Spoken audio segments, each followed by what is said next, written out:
Supreme court ने लोकसभा में नेता प्रतिपक्ष राहुल गांधी को भारतीय सेना पर आपत्तिजनक टिप्पणी के लिए फटकार लगाई है। सर्वोच्च अदालत ने राहुल गांधी से सख्त लहजे में पूछा, आपको कैसे पता कि चीन ने 2000 वर्ग किलोमीटर भारतीय जमीन पर कब्जा कर लिया है? क्या आप वहां थे? क्या आपके पास कोई भरोसेमंद सबूत है? अगर आप एक सच्चे भारतीय होते तो ऐसा नहीं कहते। जब सीमा पर संघर्ष होता है तो दोनों तरफ हताहत होना कोई असामान्य बात नहीं है। राहुल गांधी ने अपनी भारत जोड़ो यात्रा के दौरान ये टिप्पणी की थी। राहुल ने तवांग सेक्टर में भारत और चीनी सैनिकों के बीच हुई झड़प का जिक्र करते हुए दावा किया था कि चीन ने भारत की 2000 वर्ग किलोमीटर जमीन पर कब्जा कर लिया है। इस बयान को लेकर उनके खिलाफ मानहानि का मुकदमा दायर किया गया था।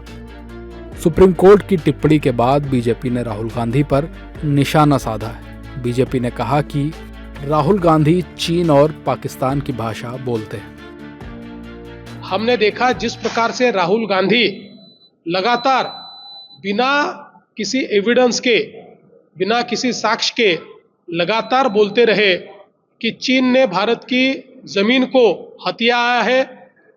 इसके कारण सीमा पर -40 डिग्री में लड़ने वाले हमारे जवानों के मॉरल पर उसका असर होता है, क्योंकि वो जानते हैं कि उन्होंने देश की जमीन बचाई है।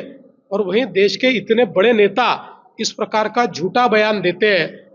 लगातार जिस भाषा में पाकिस्तान या चीन बोलता है उसी भाषा में राहुल गांधी बोलते हैं। फिर सिर्फ राजनीति के लिए आप ये तथ्यों को उछालेगी, जो तथ्यों के खिलाफ है आप बात करेंगे, और जो देश के खिलाफ हो जाएगा। सरकार का विरोध करते करते आप जब देश का विरोध करने लगते हैं, ये मानसिकता कैसे स्वीकार होगी? और इसीलिए कोर्ट ने कहा कि आपको थोड़ा सावधान रहना पड़ेगा इस प्रकार के आक्षेप करते हुए, क्योंकि जब भी आप आक्षेप करते हैं, एक जिम्मेदार आक्षेप होने के पीछे तथ्य होना जरूरी है। तथ्यों के बिना के आक्षेप देश के लिए ठीक नहीं।